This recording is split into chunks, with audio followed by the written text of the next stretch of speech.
Dengan memotong sebagian akar pohon beringin akan terlihat sebuah struktur ya, baik itu struktur yang penuh dengan relief maupun kemudian bagian struktur yang jebol. Nah,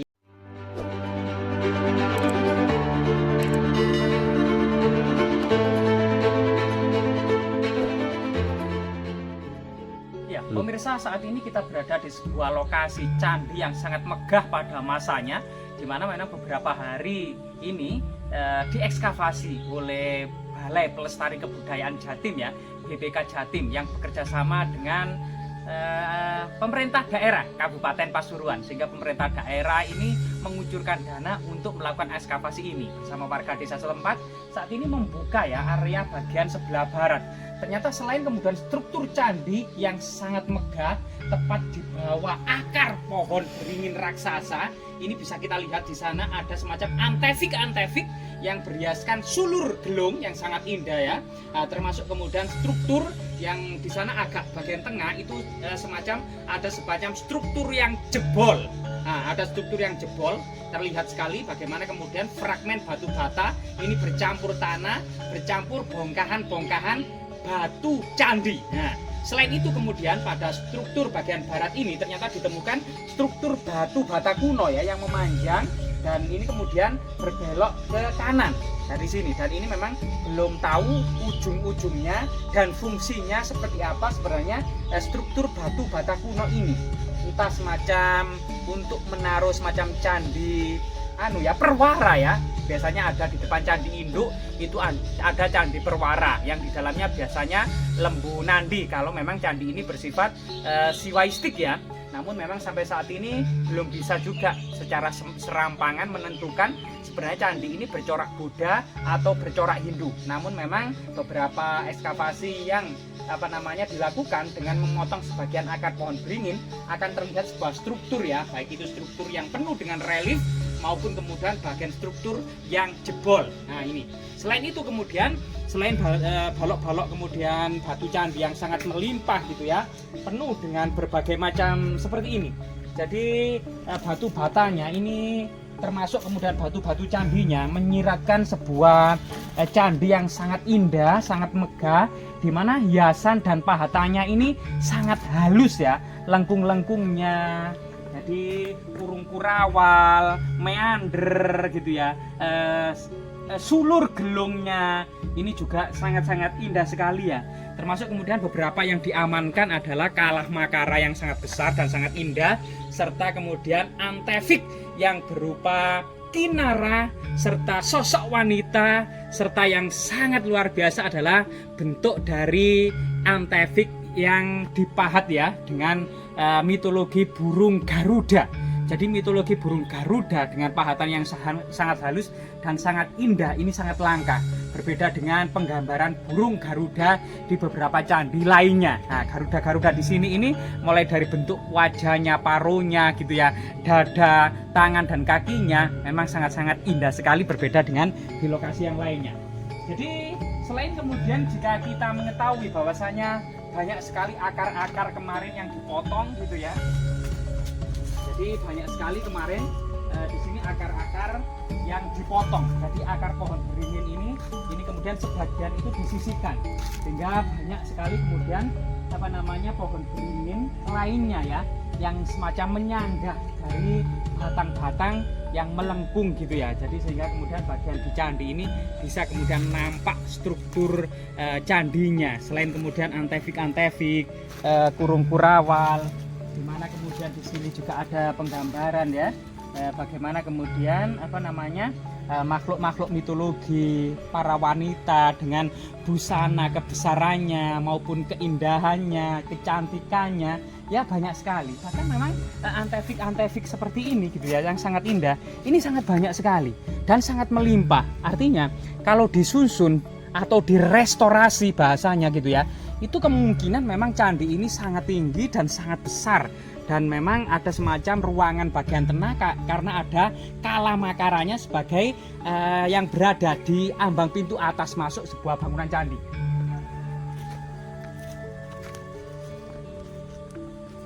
Jadi memang tidak bisa dipungkiri area ini merupakan area sebuah makam ya. Assalamualaikum ya alal kubur fa inna insyaallah bikum lahikun. salam kepada seluruh ahli kubur. Dalam waktu dekat maupun lama kita juga akan menyusul para orang-orang yang mendahului kita. Semoga kemudian orang-orang yang dimakamkan di sini mendapatkan kedudukan yang tinggi di sisi Allah SWT. Bismillahirrahmanirrahim. Fatihah.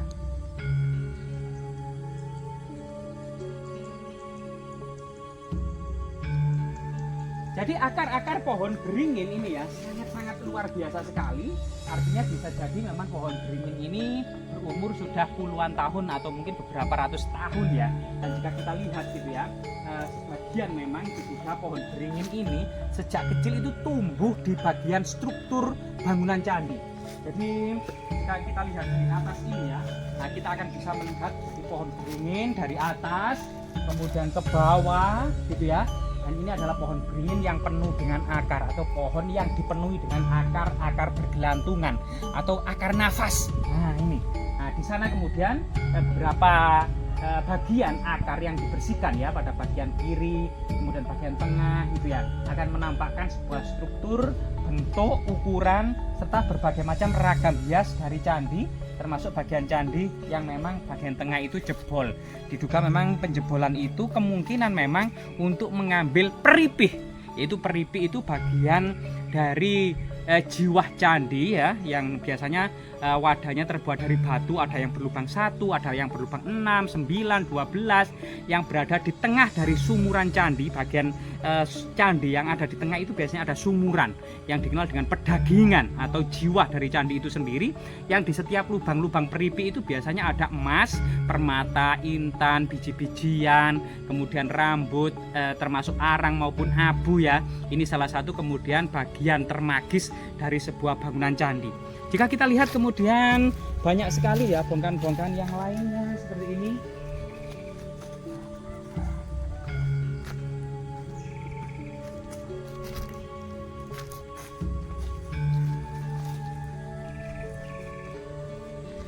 Jadi kita jika melihat salah satu sampel fragmen batu bata kuno yang ada di lokasi ini, ternyata memang sangat lebar, sekitar 22 cm lebarnya, dan panjang kemungkinan sekitar 34 cm. Namun ketebalannya ini berbeda dengan era Empu Sindok yang biasanya itu seragam 8-10 cm, namun di sini sekitar 4 cm.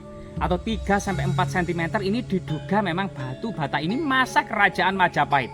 Namun sebelum kita kemudian gegabah mengatakan bahwasanya candi ini kemungkinan masa Majapahit gitu ya, masih membutuhkan penelitian dari para ahli atau kemungkinan menunggu prasasti yang ditemukan atau angka tahun yang ditemukan. Namun jenis batu batanya ini diduga memang batu bata era kerajaan Majapahit.